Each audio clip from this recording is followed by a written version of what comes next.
그리스도인으로서 연륜이 깊어지고 또 더 높은 경지에 오르게 되면 우리는 가는 길에 더 큰 어려움이 있을 것이며 우리 영혼의 원수에게서 더 많은 대적을 받게 되리라고 예측할 수 있습니다. 이 점을 피할 수 없는 인생의 사실로 그리스도인에게 가르치는 일은 드물지만 모든 경험 많은 그리스도인들이 알고 있는 것과 같이 이는 정말 분명한 사실입니다. 이것을 다루는 방법을 우리가 혹 배우지 못한다면 넘어지게 되고 결국 타락하게 될 수도 있습니다. 진짜 그리스도인을 사단이 미워하는 이유는 무엇입니까? 첫째 이유는 하나님께서 그 사람을 사랑하시기 때문이며 하나님의 사랑을 받는 것은 무엇이든지 사단의 미움을 사기 때문입니다.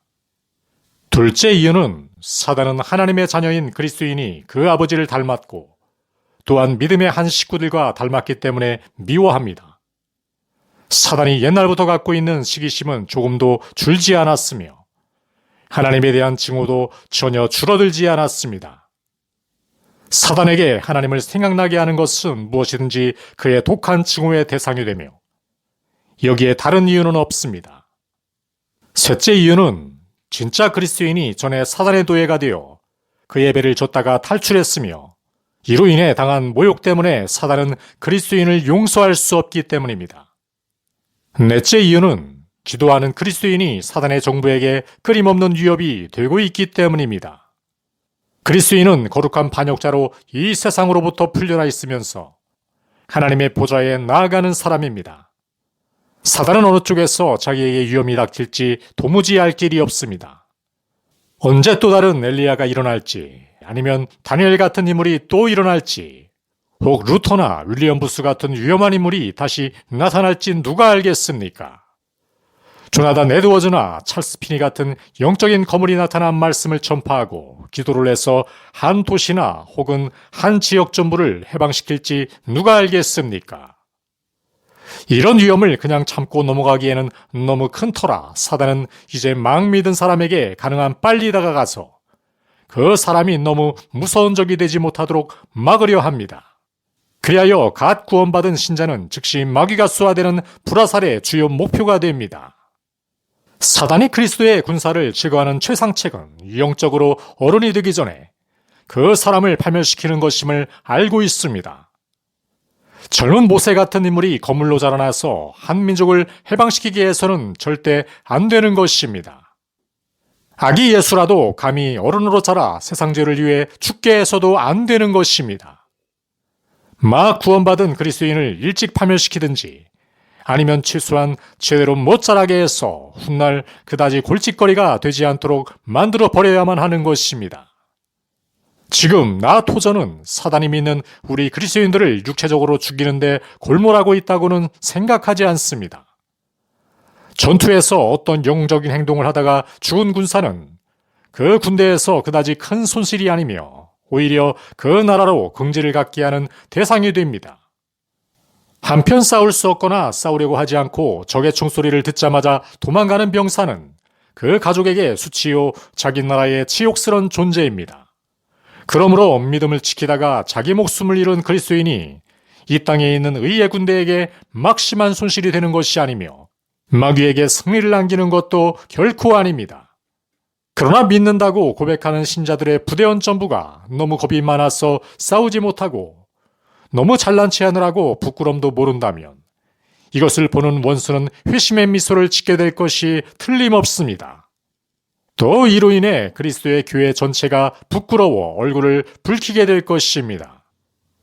마귀가 우리 그리스도인들에게 사용하는 1급 전략은 우리를 육체적으로 죽이는 것이 아니며 바로 우리의 영적인 전쟁을 벌이는 능력을 파괴하는 것입니다. 그런데 사단은 이러한 전략으로 얼마나 큰 성공을 거두고 있는지 모릅니다. 오늘날 보통의 그리스도인은 사단의 왕국에 조금도 해로운 존재가 못 되는 것입니다.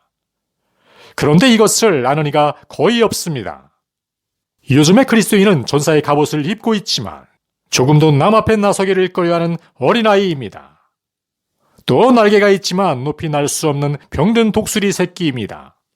그는 지쳐버린 나그네며 여행을 포기하고 창백한 미소를 머금고 앉아서 전에 길을 가다 꺾은 꽃향기를 맡으며 낙을 삼으려 애쓰고 있을 뿐입니다. 이런 사람들에게 사단의 손길이 닿고야 말았습니다.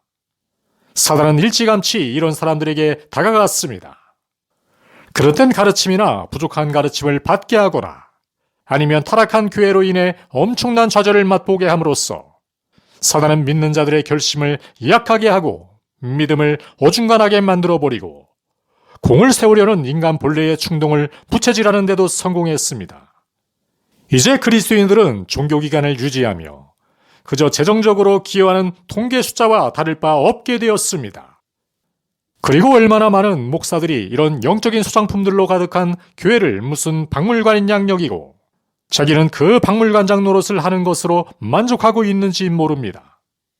사단이 간 믿은 신자들을 대적한다면 그리스도 안에서 더 차원 높은 삶을 살려고 매진하는 그리스도인들에게 대해서는 그 대적함이 훨씬 더 맹렬합니다. 많은 사람들이 생각하듯 성령 충만한 삶은 평안하고 잔잔한 즐거움이 있는 삶이 아닙니다. 그와 정반대이기 십상입니다. 이쪽에서 보면 성령 충만한 삶은 강도가 들끓는 숲을 지나가는 나그네 길입니다. 또 저쪽에서 보면 마귀와의 무서운 전투입니다. 항상 투쟁이 있고 때로는 우리 자신의 본성과 열띤 공방전을 벌이기도 합니다. 우리 본성에는 공격로가 하도 복잡해서 적이 어디 있는지 찾아낸다거나 또는 어떤 충동이 성령으로부터 온 것인지 육에서 온 것인지 안다는 것이 거의 불가능합니다. 만일 우리가 승리하신 그리스도의 길을 가기만 하면 완전한 승리가 우리 것이 되지만 지금 우리가 살펴보고 있는 것은 그 점이 아닙니다.